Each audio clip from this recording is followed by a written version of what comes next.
Selamat pagi Pak Bena. Selamat siang. Ya siang. Maaf Pak. Iya. Saya dari Bakri mau wawancara tentang apa ya, kegiatan Mas Agus sama di jurnalis. Kegiatan banyak nih kalau sebagai jurnalis ini. Umumnya sih kita kebanyakan ada coverage liputannya. Dan liputan itu sendiri terbagi dari liputan straight news, features, investigasi, budaya, macam-macam rubrik lah ataupun band biasanya yang dikenal seperti itu. Kriminal juga ada, politik, mana yang mau kita jabarin yang mana. Terus saya ingin lebih kenal alasan Anda memilih jurnalis itu seperti apa sih? Ya, sebagai seorang jurnalis itu satu, memang harus mempunyai suatu kejujuran yang namanya produksi jurnalis. Karena memang itu mental lahir batin memang luar biasa ya. Dan tanggung jawab pekerjaan itu kita harus siap dalam segala waktu, kapan disuruh berangkat.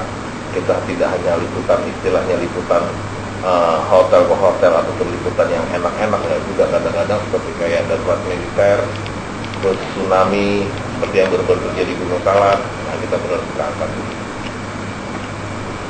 Terus hal-hal apa sih yang harus dipersiapkan sebagai seorang jurnalis? Ya, sebagai seorang jurnalis pertama adalah intelektualitas kita yang harus kita bisa bertanggungjawabkan. Intelektualitas itu meliputi dari hasil karya kita penulisan, hasil karya kita untuk cover both side narasumber, terus pengkajian dan penggalian data untuk melengkapi data-data narasi kita, dan semua itu memang harus kita bisa bertanggungjawabkan. Artinya kita tidak boleh menstigma ataupun beropini dalam suatu liputan. Kita harus benar-benar real, data bermain, terus fakta juga harus mengikuti seperti itu. Terus sebagai seorang jurnalis, bagaimana sih proses bekerja mencari berita di lapangan? Ya, proses pertama kita sering mengatakan misalnya ada informasi itu bisa dari berbagai narasumber, bisa dari anggota kepolisian, bisa dari intelijen, bisa dari rekan seprofesi, bisa dari narasumber itu yang mengkontak kita. Dan biasanya persiapan awal kita adalah mencek dulu kebenaran berita itu, cross check dulu, terus kita minta waktu untuk menggarap suatu liputan, terus kita mengambil angle-nya seperti apa. Karena kalau angle tidak ditetapkan, nanti akan istilahnya bias. Pembahasan di narasi kita pun mau ke arah mana. Kita harus cari tahu benang merah, fokus kita beritanya seperti apa, dan kita tendensi kita mau kemana, arahnya mau kemana, dan artinya ya semuanya itu harus dengan terencana dan terpola ya. Terus agak sedikit ini, bagaimana sih ruang redaksi menyiapkan paket beritanya sebelum berita tersebut ditayangkan kepada publik? Oke, biasanya begini, ada namanya rapat redaksi.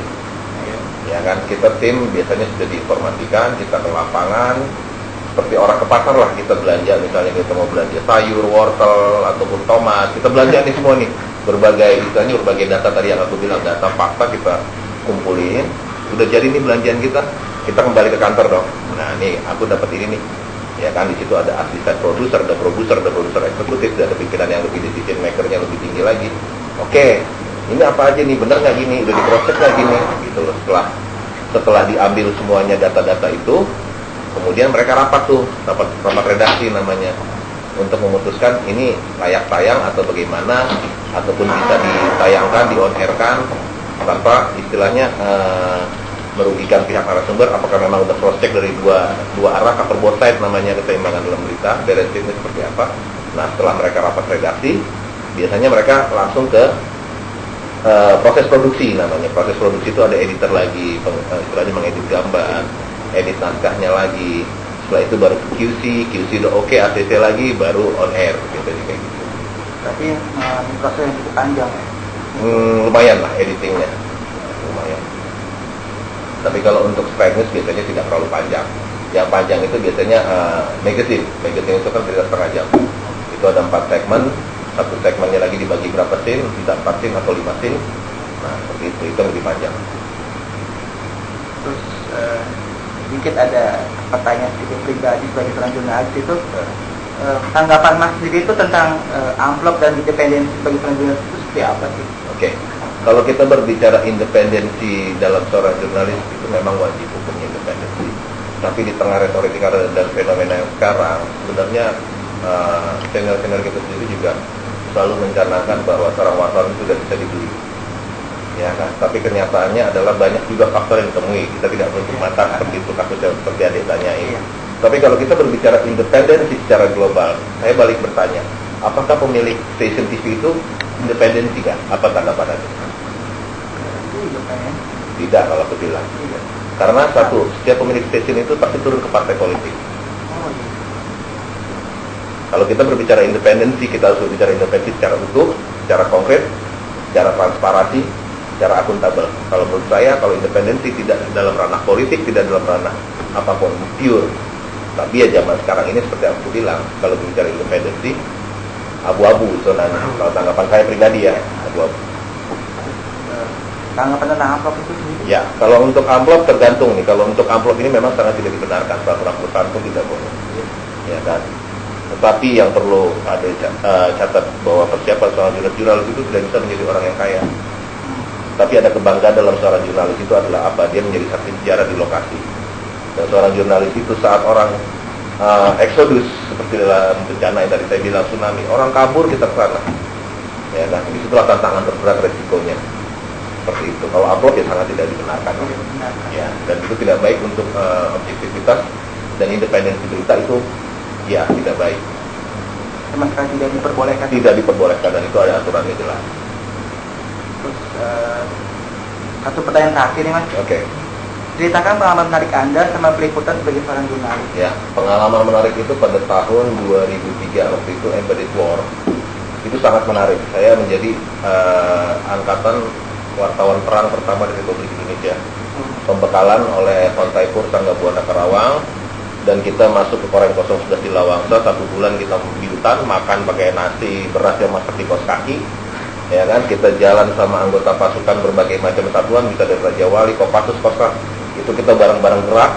Begitu ada PC, rekan di samping kita bisa ketembak, kita mati. Banyak lah faktor-faktor seperti itu, dan itu sangat challenge-nya sangat menarik banget ya, dan itu adrenalin tinggi banget.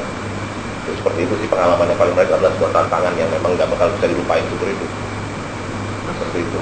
Kayaknya Mas kemarin baru pulang dari Gunung Salak. Ceritain bisa nggak? Oke. Gimana? Kalau di Gunung Salak ini berbeda dengan situasional perang darurat, tapi di situ adalah suatu bencana, ya kan, yang melibatkan dari berbagai macam institusi pemerintahan, baik relawan, baik masyarakat setempat, baik kita juga investor. Semuanya itu terkolaborasi dalam suatu bentuk namanya evakuasi. Evakuasi itu memang cukup berat, apalagi medan di Gunung Salak itu ya cukup, istilahnya gunungnya itu ya kita hiking aja dari jam 6 pagi bisa sampai jam 2 siang. Itu rasa paha seperti apa kita udah nggak bisa. Terus kalau kita berbicara istirahat sangat tidak layak juga ya. Kita tidur di pakai tikar, ya mau nggak mau ya itulah resikonya seorang jurnalis. Ya kita bawa enjoy aja. Jadi samping keletihan kita juga harus akurasi menyampaikan berita yang kita bikin.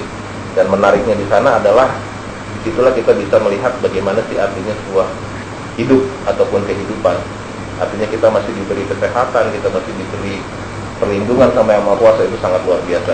Kalau kita lihat di sana tuh mereka kan kecelakaan ya, pesawat seperti itu, dan akhirnya menjadi potongan-potongan yang nggak jelas lah, nggak karu-karuan lah ya kan. Dan satu lagi yang paling capek ya pasti tim evakuasi dan relawan. Itu sungguh berat keadaan yang di sana. Tapi ya tetap artinya di sana kita enjoy aja. Dulu pas kemarin itu Mas itu ikut naik ke gunungnya apa cuma di? Ya kita naik. Karena untuk mendapatkan berita yang akurat, kita mendapatkan berita yang valid, kita harus lihat di lokasi, ya kan, 5W1H itu. What, apa, when, kapan, where, di mana, itu TKP penemuan korban sama bangkai pesawat, how, bagaimana itu bisa terjadi. Nah seperti itu kan kita tetap harus ada istilahnya key of the jurnalisnya kan seperti itu untuk membuatkan berita itu. Tetap kita harus naik dalam posisi hujan, basah, yang kadang-kadang jatuh sampai kameramen juga hampir mau pingsan, tetap harus naik karena itu akurasi. Karena terjadi juga kan berita Metro TV dan TV One pada saat itu ada kesalahan yang mengenai 12 jenazah dievakuasi, padahal pada saat itu belum ditemukan dia. Dan itu sempat terjadi kesimpang siuran. Kalau kita tidak ke lokasi, kita tidak bertemu sama narasumber yang ada di lokasi itu, bagaimana kita mau dapat berita yang objektif? Akurasi beritanya bagaimana? Nah itu nanti akan dipertanyakan. Tuh, jelas? Ada tambahan? Cukup Mas, Oke. gitu aja. Sip. setelah pertanyaannya itu, saya harap sih saya bisa ngambil apa ya, Itu semester berapa? semester 2. Kenapa milih kurikulum jurnalistik? Saya balik bertanya. Berarti belum ada peminatan. Belum ada pencabangan. Peminatan pas semester 3. Hmm. Cuman kita nanti bentar lagi mau UAS, jadi kita ambil Itu semester berapa? 2. Udah di drilling untuk istilahnya simulasi ke lapangan gitu. Kemarin terakhir kita wawancara doang, ya wawancara langsung ke pabrik, ya masyarakat. Tapi yang asli itu sebenarnya turun ke lokasi kayak kemarin Gunung Salak. Itu benar-benar kita terasa bener, ngerasain banget. Kita di situ ya capek, kita di situ ya sebagai relawan juga, di situ kita juga harus menyampaikan berita yang harus up to date, yang harus on air, kita harus siap, data dalam secepat mungkin kita harus dapat akurasi data, atau itu lebih kapabilitasnya bisa lebih cepat kita ngadopsinya gitu. Seperti itu. Pengalaman lebih banyak tentunya. Ya, dan pengalaman itu wajib gitu sebagai seorang jurnalis, karena tanpa pengalaman kita akan miskin intelektualitas. Itu yang perlu digarisbawahi. Itu deh. Udah, gitu aja. Oke. Ya, makasih Pak Bernard. Siap. Selamat siang. Selamat siang.